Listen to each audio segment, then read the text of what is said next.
Hello guys, welcome back to my channel. So in today's video we are going to see how you can validate your email in Flutter using a package. So for that we can do is we can go to the pub.dev and install the package called email validator, copy the dependencies from here and install it in your pubspec.yml like this. And once you have installed, what we can do is we can simply use it in your app. So now as you can see here, I have a text form field which says enter email, and I have a text button here which says check. So what we can do is we can simply create a function. Let's call it as a valid email, and what we can do is we can use our email validator dot valid, and you can pass in the text or your email in here.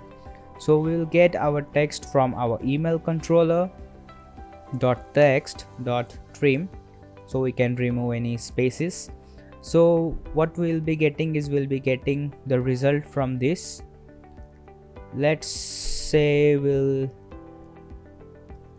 have a bool variable which is valid,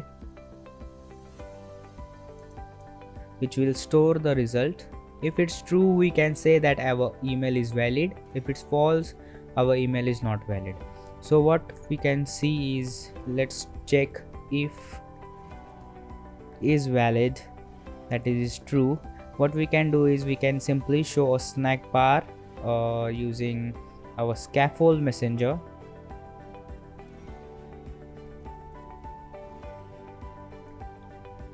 Dot of context dot show snack bar, and here what we can do is you can simply call our snack bar, and the content will be our text which will say is valid email.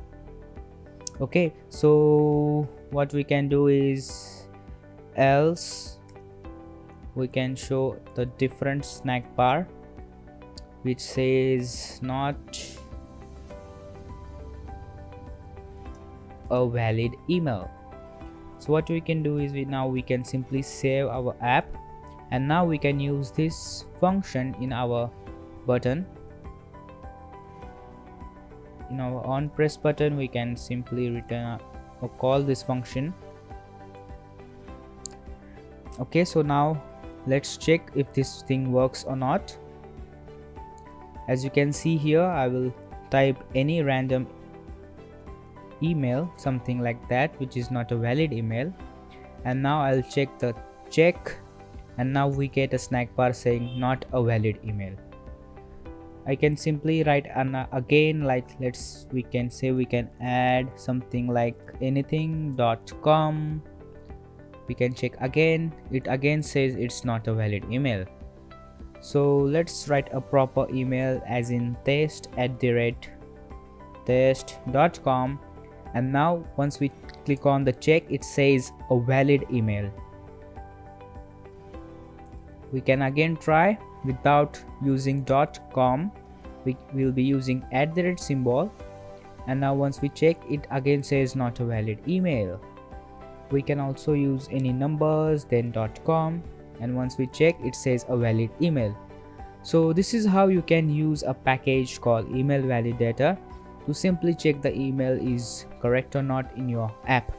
So hope you found this video helpful. Do like, share, subscribe to my channel for more such videos, and see you in the next video.